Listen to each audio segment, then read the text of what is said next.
After facing the harsh threats of Majin Buu, Lord Beerus, the return of Frieza, and surviving the gauntlet that was the Universe 6 tournament, the dust has settled. Calmness and tranquility has once again poured over the world of Dragon Ball.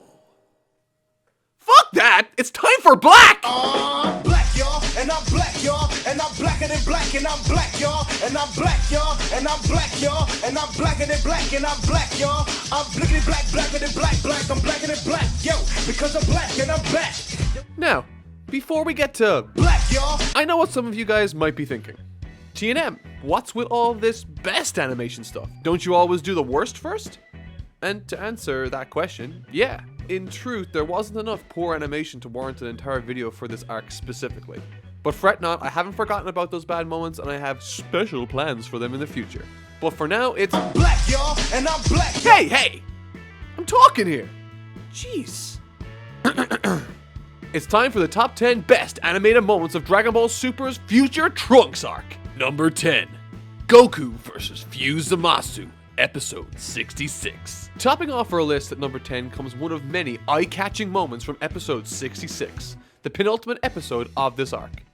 This scene brought to us with the combined effort of two very talented artists, one of the animation supervisors for this episode, Yuichi Karasawa, and Futoshi Higashide, who handled most of the key animations in this sequence. The episode opens as we take up right where we left off from Last time on Dragon Ball Super. Karasawa is felt at the beginning of this scene. His angular line work with varying degrees of shading give the characters greater three-dimensionality. Beginning this episode with tremendous detail and intensity, Goku goes all out, getting the better of Zamasu's holy wrath. What's next? Orb of Resentment. Blast of You're not my real mom. Surge of I fucking hate you. No one understands me. I'm gonna live with Dad. Though I think we need to workshop that last one. Seems a bit long for practical use in battle. I don't know. Zamasu, what do you think? Very good. Anyway, using his trademark Kamehameha, Goku leaves Zamasu looking like... Yeah, that. Goku quickly and briefly channels Kaioken to escape from Zamasu's grasp. Once escaped, kicks Zamasu in the face, doing pretty much exactly what I would do, making absolutely fucking certain that I don't touch any of that nasty athlete's face Zamasu has. But yeah, cool scene. Number 9. Goku vs. Zamasu and Black and Family Story. And probably some other stuff. This shit's hard to peg down. Episode 61. This episode implements a tried and true formula that has reared its head countless times in the franchise. Loved one in danger, plus being backed up against the wall, this time literally, equals bad time for bad guy. We've seen it a ton in this series, be it Gohan, Gohan, Gohan, Gohan, Gohan, oh, Goku. And they say Goku pulls shit out of his ass. I apologize, I'm getting tangential here. Point is, this is the type of scene every Dragon Ball fan lives for, calling upon a deeper strength in vengeance of a loved one. Something that's very easy to follow and admittedly fun to watch. Let's break it down. This scene begins with Goku backed up against a wall. Facial expressions are key with the close quarters scene like this one, and Masahiro Shimanuki doesn't fail in delivering some great facial expressions, being it Zamasu, Black, or Goku's reaction to being stabbed. Black explains to Goku that he killed Chi-Chi and Goten immediately following the execution of his plan, done in a very aha, take on me sort of way. That surprisingly really worked. Goku then begins to rage and calls these two baddies all sorts of displeasure, before he doesn't again, but before that, the most notable parts include Goku's initial burst from the wall. Shit's badass. Zamasu being pummeled through the floor via ki blasts. Goku's back fist to Zamasu. I know it's a little over the top, but come on, that's the most memorable moment from the scene. The most well-animated portion of this, however, has to be its ending when Black takes control with his new Keyblade. It kinda looks like one of those swords from Aladdin, sending shots through the coup, ultimately leading to a... Yep. Really solid scene, easily a standout moment in this arc. Number 8. Episode 47. Yep, you heard correctly. Remember in my last video where I broke down the differences between the Super manga and the anime series?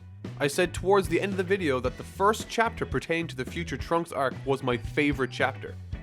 Episode 47, aka the anime's introductory episode to the Future Trunks arc, was in my view the best episode of the Dragon Ball Super series as a whole thus far, moving with movie-level production quality. But I'm of course speaking in broad strokes. Let's talk specifics. The episode opens with an air of mystery. Unlike any episode beforehand, we open with Future Trunks, running from a shadowed pursuer through a ruined city, much like in the manga. Apart from instilling the viewer with a much needed narrative tonal shift to something more serious, this episode features some of the best cinematography any Dragon Ball episode to date. Burning red ember floating through the air delicately as the remains of a shattered civilization surrounds the area in a haunting green glow, taking chances like killing off Bulma and the implication of Mai's death. This all adds a sense of much needed despair and gravity to the episode that honestly had me at the edge of my seat throughout the entire viewing, building up beautifully to the climax, which features Trunks facing off against what is to be revealed as Goku. The animation throughout is a marvel. You can pick out moments here and there that are standout animation wise, but honestly it's what the episode does that flies under the radar that's the most noteworthy, I think. It's Nokitate's gorgeous action, yes, but the effects work, cinematography, storyboarding, and composition builds a simply spectacular atmosphere that makes this an episode every Dragon Ball fan and critic should watch. It might not demonstrate the best animation this arc has to offer, but it most certainly is, in my view, the most consistent looking episode from start to finish. Number 7, Vegeta vs. Black, episode 63. Coming in at number 7 is Goku Black's final time squaring off against the Saiyan Prince Vegeta. Episode 63, the episode which this scene caps off, was actually overseen by two animation supervisors, Yoshitaka Yashima and Shuichiro Manabe. Yashima was given the talking scenes to take care of, leaving the frankly underrated Manabe to tackle all the action scenes this episode had to offer. And trust me when I say, this guy did a stellar job. This scene in question can actually act as a personal highlight reel for what Shuichiro Manabe is capable of. Slow motion, wind and dust effects, fast and detailed combat, particle effects, on-point cinematography, even emotive expressions. But aside from that, I think we can all agree here that this was a much needed show of dominance for Vegeta's character in story also. From a narrative standpoint, I can see the value in spacing out these moments. It makes them mean more, stand out amidst the long section of the story Vegeta has now taken a leading role in telling. It has its perks. With this, however, fans were greeted to a return of form for Vegeta. Fresh out of the hyperbolic time chamber, ready to victimize all who stood in his way. He's brash, he's a bit of a cunt, but we love him. And why? Because he's Vegeta, the Prince of all Saiyans. Number 6, Trunks vs. Black. No, not that one. You know, the one with, like, Maya. It says episode 63 on the script. Does that help? Dude, this isn't enough information. He faces Black like 20 times in this arc. I mean, what do you want people to do? Memorize the fucking episode numbers? I don't remember which one number 63 is, and I'm you. After aiding in the getaway of an injured Vegeta and Goku, Trunks elects to remain in the future, acting as the Earth's sole defender against the two disillusioned deities. And if his day wasn't already fucked enough, Mai goes off with this plan. And with two guys, whom by all accounts want to... You slip her the hot beef injection. Yeah. I honestly can't believe she thought this was a good idea. After seeing this, by what stretch of the imagination did she think a strong bullet could do better? Because that's all it was. Just a stronger bullet. First the cat food, now this. I'm getting real sick of your shit, Mai.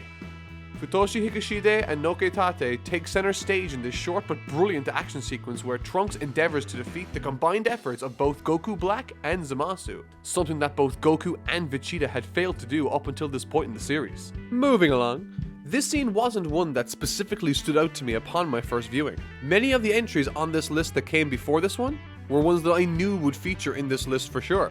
But this one, I think, is just better. And to think, it completely flew under my radar.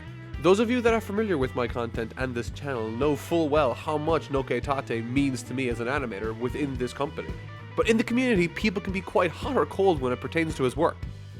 The main contributor, I think, for this is that his work sometimes looks a little more off-model than the works of others for the sake of better animation. In this scene, we get the best of both worlds, however. The fluid wonderworks of Tate combined with the sinister and on-model corrections of Higashide, who, let's face it, can draw the shit out of Goku Black. Combining the forces of Noketate and Higashide creates a visual experience that I think is extremely hard to rival. If you're like me and only vaguely recall this scene, I highly encourage anyone who is interested in the art of animation to check this out again. You won't regret it. Number 5. The Cheetah in the Gravity Chamber, Episode 52. Speaking of Higashide, here he is again, taking the number 5 spot on our list. This time with a classic Gravity Chamber training sesh with Captain Widow's Peak himself, Vegeta. It's short, but man, this one is great. On what seems to be a particularly bad day, Black sort of slaughtered all of his family and friends, that's like a sizable diss, taking his frustrations out on the robots in what has to be at this point a gazillion times Earth's normal gravity. The jury's still out on whether or not that's a real number, but explosions, particle effects, and some really awesome combat animation. This one has kicked, elbowed, and punched its way onto the list. Number 4. Goku vs. Black, Episode 50. To say that everything from this entry up until the top spot is some of the best work the entire series has produced is an understatement. For there's still to be some people out there spouting that Dragon Ball Super is still synonymous with poor animation is laughable. Where it may have struggled in the past, it seems to have found a winning formula. And the first example of what Super is now capable of comes in the first exchange between Goku and Black in Episode 50. People having seen this arc in its entirety will definitely recall this blitz of animation excellence from Yuichi Karasawa, who is in my opinion the new gold standard of Dragon Ball Super's animation department. Standing out amongst the other fights in this arc because of its upbeat scenery, Karasawa brings a level of polish that few fight scenes so far in Super have produced. Look at the detail on Goku's hair. With subtle facial expressions, aerial dodging, and some of the best looking on-model work of the entire series, I can confidently say that Karasawa has produced my new favorite still of our main man G that dons the orange gi. It's detailed, it's beautiful, and it almost took the number 3 spot. I absolutely loved this fight. Number 3. Trunks vs. Fuse Zamasu, Episode 66. Controversy aside, Episode 66 brought us possibly the most jam-packed episode of the entire series, at least from an animation perspective. Every major name from the studio plus more had a finger in this metaphorical pie. This particular scene combines the efforts of newcomer Kenji Miyuma, Shuichiro Manabe, and no stranger to this top 10 series, Ken Otsuka. Trunks, fighting with a new sense of purpose at the zenith of his powers, clashes with the now Sultan of Slime, Zamasu. Miyuma's animation in this sequence is nothing short of incredible. Lots of action and movement is conveyed in long tracking shots, giving this a distinctive feel to the rest of the episode.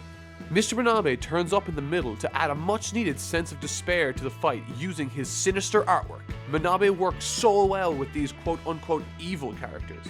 His use of angular facial expressions truly adds to every villain he's had a hand in. Just look at it! This shit's terrifying! It's amazing! Ken Otsuka brings the scene home with some of the best artwork of the episode. This close-up of Trunks in particular is my favorite still from the fight. This scene also has my favorite quote from the episode too.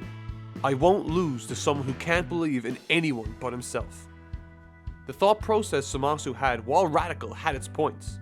Humans by nature are accounting for so much sorrow and unease in the world. And while Zamasu was the picture of evil, I really enjoyed his motivation as a character.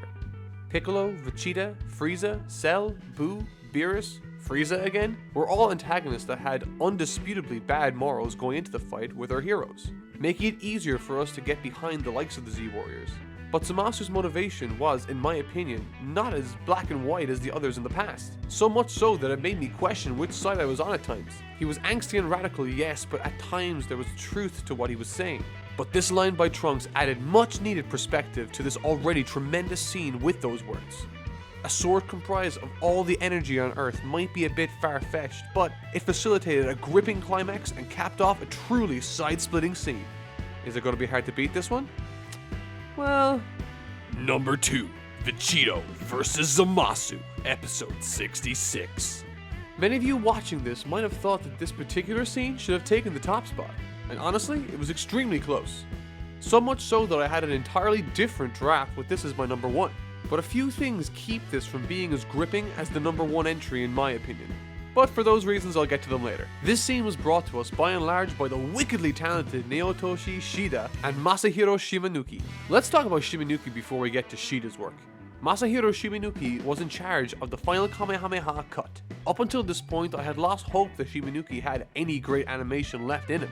For the most part, he has just drawn over people's animation to correct the character designs to ensure that they were on model. But this scene is, in my estimation, a big return to form for him. The blast explodes from Vegeto's palms in an extremely fluid way. And to think this isn't even the best part of the entry. Nope, that distinction goes to Shida, I'm afraid. For those of you that are familiar with Shida's work, you'll know that he is responsible for some of Dragon Ball's greatest animation. Nothing short of electrifying, his use of smoke trails, flashing color and light, coupled with his shit your pants let me off this ride speed of animation. Even when they aren't moving, they look like they're going fast. The standard of his animations are extremely high with a great deal of polish. That said, I did find a couple of things in this scene that took from its overall experience. When Vegito meets Zamasu in mid-air combat, he lands a couple of kicks before bringing him down. The kicks move too quickly without any reaction or impact animation on Zamasu's body, giving the kicks no weight, looking as though they're not hitting him at all. The final gripe I have isn't an animation error per se, but a continuity one.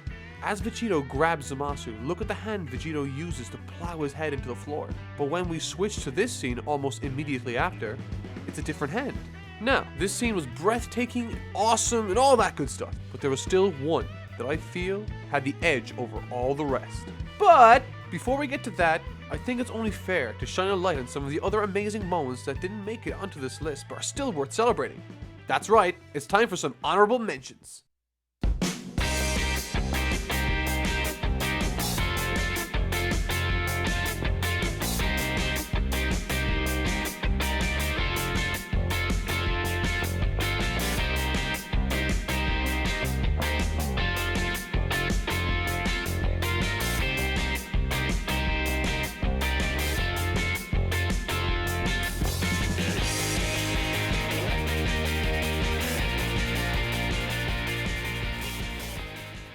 Number 1, Goku and Trunks vs Zamasu and Black, episode 57. That's right, it's Shida again. Having only contributed 2 scenes to this arc, he managed to snag the top 2 spots, cementing his position as Toei's top animator effortlessly. And it's hard to argue with the quality he produces. Grabbing the top spot is Goku and Trunks vs Zamasu and Black from episode 57. Filled with evasive back handsprings, Shida's signature dust clouds, high-paced, high-flying action combined with his use of camera angles, forced perspective, and breakneck animation effects builds an extremely satisfying experience. Oh, and his choreography is always the most effective, I believe. The point of choreography or storyboarding is to convey the actions or story in an interesting and easy to follow manner. There are some exceptions, but generally speaking, that is what the desired result is. At no point did I get confused as to where I was or what was the narrative of the fight, unlike some movies. Be it Goku's spin kick, Trunks coming to the aid of Goku only to be intercepted by Zamasu, the instant transmission, Goku Black chasing Goku with ki blasts, it just serves to further solidify my point. And while Shida is the driving force behind why this section takes the number 1 spot, moments such as this and the excellently conveyed slow motion sequence only serve to pad out an already Hall of Fame worthy entry. This scene's biggest strength, and really this arc's too I believe, is that it leaves the fans wanting more. If you're watching a show about fighting, you should never get tired of watching people fight. And I for one never did when I was watching this. I was always eagerly awaiting the next episode. Egoraptor made a similar argument when discussing the Legend of Zelda franchise in his series Sequelitis, which I highly recommend you check out if you want to get into game design. But I digress. The trick is to always leave the fans wanting more. And although this arc had some questionable moments for sure, I think it delivered on being one of the most captivating and fun storylines in recent memory as it pertains to the Dragon Ball franchise. It's easy to sit here and say that this was the best Dragon Ball Super arc thus far. I don't think I need to convince anyone of that. And as we move swiftly onward to the Universal Survival arc, only one thing is for certain. We are eagerly awaiting the next exciting episode of Dragon Ball Super. And so concludes yet another Animated Moments Top 10 list. I really hope you guys enjoyed it. Apologies for the huge delay. Thank you guys for all the comments, messages, and support. I read everything you write and honestly couldn't have made it this far without you. More free time has been made available in my life for YouTube, so expect another video much sooner. But until then, I've been Totally Not Mark, and as always, thank you so much for watching.